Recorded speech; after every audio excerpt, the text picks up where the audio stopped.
गुरुत्वाकर्षण बल का खोज सर आइजैक न्यूटन ने किया था।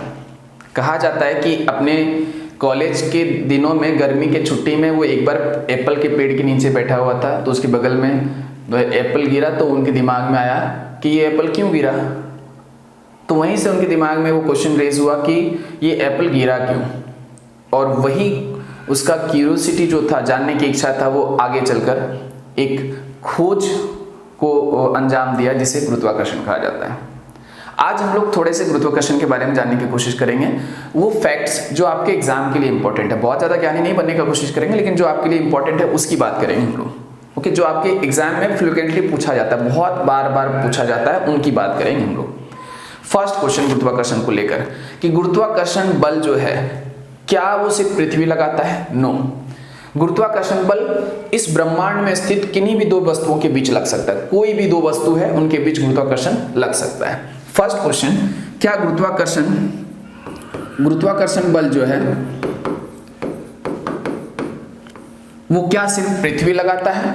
आंसर है कि नो, किसी भी दो वस्तुओं के बीच गुरुत्वाकर्षण बल लग सकता है, किसी भी दो वस्तु के बीच लग सकता है। ओके, नाउ सेकेंड पॉइंट, गुरुत्वाकर्षण बल का फॉर्मूला क्या होता है? इसका गुरुत्वाकर्षण बल का फॉर्मूला क्या होता है? तो आपको याद रखना है G into m1m2 upon r square, जहां पर ये G जो है वो गुरुत्वाकर्षण का सार्वत्रिक नियतांक है। गुरुत्वाकर्षण का सार्वत्रिक नियतांक, सार्वत्रिक कहा जाता है जो पूरे ब्रह्मांड में, मतलब सूर्य पर हो, चंद्रमा पर हो, पृथ्वी पर हो या कहीं और ग्रह पर हो, कहीं भी लग सकता है, उसे कहा जाता है सार्वत्रिक नियतांक। इसके वैल्यू आपको याद रखने हैं जो कि बहुत इंपॉर्टेंट है। इसका वैल्यू होता है 6.67 इंटू 10⁻⁻11 न्यूटन मीटर स्क्वायर प्रति केजी स्क्वायर, है ना। देखो, आपको ज्यादा ज्ञानी बनने का जरूरत नहीं है, बस वही है कि जो है बस उसको याद रखो, है ना। ये जी का वैल्यू आपसे पूछा जाता है एग्जाम में, जनरल कंपटीशन में, आप इसे याद रखिए। ये फॉर्मूला पूछ सकता है आपसे, आप ये याद रखिए।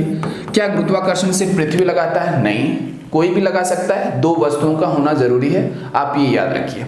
क्वेश्चन आपका ये मन में आ सकता है, क्या हमारे और आपके बीच में भी गुरुत्वाकर्षण लगता है? यस, हमारे और आपके बीच में भी गुरुत्वाकर्षण बल लगता है, लेकिन यहां से एक पॉइंट निकल कर आता है कि अगर हमारे और आपके बीच गुरुत्वाकर्षण लग रहा है तो जिस तरह से ये अगर हम छोड़ दें तो नीचे गिर जा रहा है, पृथ्वी उसको अपनी ओर आकर्षित कर रही है, तो हम और आप आकर्षित क्यों नहीं होते? देखो, होते हम और आप भी हैं, लेकिन गुरुत्वाकर्षण जो है ना, इस पृथ्वी या इस ब्रह्मांड का सबसे कमजोर बल है। नेक्स्ट पॉइंट आपके लिए ये है कि गुरुत्वाकर्षण बल जो है, गुरुत्वाकर्षण बल सबसे कमजोर बल है, सबसे कमजोर बल। ज्यादा हम लिखेंगे नहीं, आप अपने मन से लिख लीजिएगा सुन सुनकर। गुरुत्वाकर्षण जो है सबसे कमजोर बल है, ठीक है। अब उसके बाद आइए थोड़ा और आगे चलते हैं। क्वेश्चन ये है, आप लिखते जाइएगा, ठीक है। क्वेश्चन ये है कि गुरुत्वाकर्षण बल का मान सबसे अधिक कहां होता है और कम कहां होता है? देखो, गुरुत्वाकर्षण बल का मान जो है वो ध्रुव पर सबसे अधिक होता है। गुरुत्वाकर्षण बल का मान ध्रुवों पर सबसे अधिक होता है और विषुवत रेखा पर सबसे कम होता है। ओके, गुरुत्वाकर्षण बल जो है वो ध्रुव पर सबसे अधिक होगा और विषुवत रेखा पर सबसे कम होगा। विषुवत रेखा पर सबसे कम होता है। अब बात है विषुवत रेखा पर सबसे कम क्यों होता है, तो आपको बोलना है पृथ्वी के घूर्णन के कारण, है ना।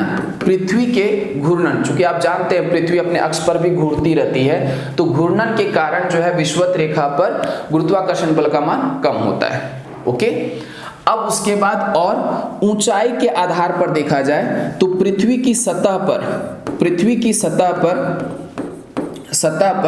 गुरुत्वाकर्षण बल का मान सबसे अधिक होता है। जैसे हम लोग पृथ्वी पर है तो यहाँ पर गुरुत्वाकर्षण सतह पर है, तो यहाँ पर पृथ्वी के गुरुत्वाकर्षण बल का मान सबसे अधिक है। अगर हम मिट्टी गड्ढा करके नीचे जाए ना तो गुरुत्वाकर्षण बल का मान घटेगा, और अगर यहाँ से हम ऊपर जाए ना, ऊपर हवाई जहाज से, तब भी गुरुत्वाकर्षण बल का मान घटेगा। मतलब पृथ्वी के धरातल से ऊपर जाने पर भी गुरुत्वाकर्षण बल का मान घटता है और पृथ्वी के धरातल से गड्ढा करके नीचे जाने पर भी गुरुत्वाकर्षण बल का मान घटता है। ये बात आप ध्यान रखिएगा। ओके, नेक्स्ट पॉइंट जो है वो ये है कि आप अभी जो बोले बड़ी जी की बात की है, है ना।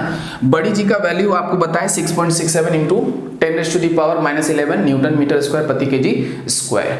अब हम लोग कभी कभी साइंस पढ़ने के क्रम में आप ये भी सुने होंगे छोटी जी के बारे में।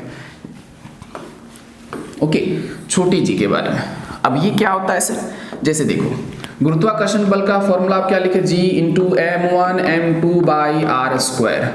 ओके, लेकिन हम जानते हैं पृथ्वी पर किसी वस्तु का जो भार होता है ना, किसी वस्तु का भार वो गुरुत्वाकर्षण के कारण ही होता है, और ये भार होता है m इंटू जी। अब एक बात सोचा जाए कि ये भार है गुरुत्वाकर्षण के कारण, और हम जानते हैं गुरुत्वाकर्षण का फॉर्मूला एक और है। ओके, तो यहां पर ये जी और इस जी में कंफ्यूजन होता है बच्चों को। ये है गुरुत्वाकर्षण का सार्वत्रिक नियतांक, कहीं भी लग सकता है, बट ये जो जी है ये गुरुत्वीय त्वरण है जो सिर्फ पृथ्वी के लिए लागू होता है। आपको इसका वैल्यू याद रखना है, ये जी का वैल्यू याद रखना है 9.82 मीटर पर सेकेंड स्क्वायर, जो कि सिर्फ पृथ्वी पर लगता है। इस जी का मान जो 9.81 है, जब पृथ्वी से आप चंद्रमा पर जाते हैं, पृथ्वी से चंद्रमा पर, तो चंद्रमा के लिए ये जी का मान जो होता है वो 9.8 का छठा भाग हो जाता है, छठा भाग। ओके, तो जी का वैल्यू आपको याद रखना है, जी का वैल्यू अगर पृथ्वी से चंद्रमा पर जाते हैं तो छठा भाग हो जाता है। पृथ्वी पर कितना है जी का मान, 9.8 मीटर पर सेकेंड स्क्वायर। मात्रक यूज कर, मात्रक इसका याद रखना है मीटर प्रति सेकेंड स्क्वायर। चंद्रमा पर जाइएगा तो छठा भाग हो जाएगा। ओके, नेक्स्ट इंपॉर्टेंट क्वेश्चन, कहा जाता है कि एक व्यक्ति अगर पृथ्वी पर, एक व्यक्ति का भार पृथ्वी पर 60 न्यूटन है, ध्यान से सुनना, भार 60 न्यूटन है, अगर वो चंद्रमा पर जाता है तो उसके भार में क्या परिवर्तन आएगा। तो आपको बोलना है कि भार जो है अगर यहाँ 60 न्यूटन है तो चंद्रमा पर जाने के बाद छठा भाग हो जाएगा, यानी कि 60 को 6 से भाग करिएगा तो 10 न्यूटन हो जाएगा। ये बात क्लियर हुआ। लेकिन अगर एक क्वेश्चन करें कि एक व्यक्ति का द्रव्यमान पृथ्वी पर 60 केजी है, देखो वहां न्यूटन बोले थे, यहाँ केजी बोल रहे हैं, 60 केजी है, चंद्रमा पर ले जाएंगे तो वो कितना केजी का रह जाएगा, वहां भी 60 केजी का हुआ। द्रव्यमान किसी वस्तु का कहीं भी लेकर जाओ बदलता नहीं है। तो याद ध्यान से देखना क्वेश्चन क्या कह रहा है। अगर आपसे कह रहा है कि द्रव्यमान के बारे में बताओ, तो द्रव्यमान में कोई चेंज नहीं होता। लेकिन अगर वो कहता है कि नहीं भार के बारे में बताओ, तो भार चेंज हो जाएगा, छठा भाग हो जाएगा। ओके, उसके बाद एक बात और याद रखना कि अगर किसी वस्तु को पृथ्वी पर से कितने चाल से फेंका जाए कि वो वापस पृथ्वी पर ना लौटे, है ना, वापस पृथ्वी पर ना लौटे, अगर फेंक देते हैं, बहुत तेजी से फेंक देते हैं, तो वो वापस पृथ्वी पर ना लौटे, तो वो कितना चाल होगा जिससे कि फेंका जाए। तो याद रखना है पृथ्वी पर वो चाल होता है 11.2 किलोमीटर पर सेकेंड। ध्यान से सुनो, 11.2 किलोमीटर पर सेकेंड है, ठीक है, पर आवर मत कर देना उसको, 11.2 किलोमीटर पर सेकेंड। वह वेग जिससे कि किसी वस्तु को फेंका जाए तो वो पृथ्वी पर वापस नहीं लौटेगा, उस वेग या चाल को पलायन वेग कहा जाता है, पलायन वेग।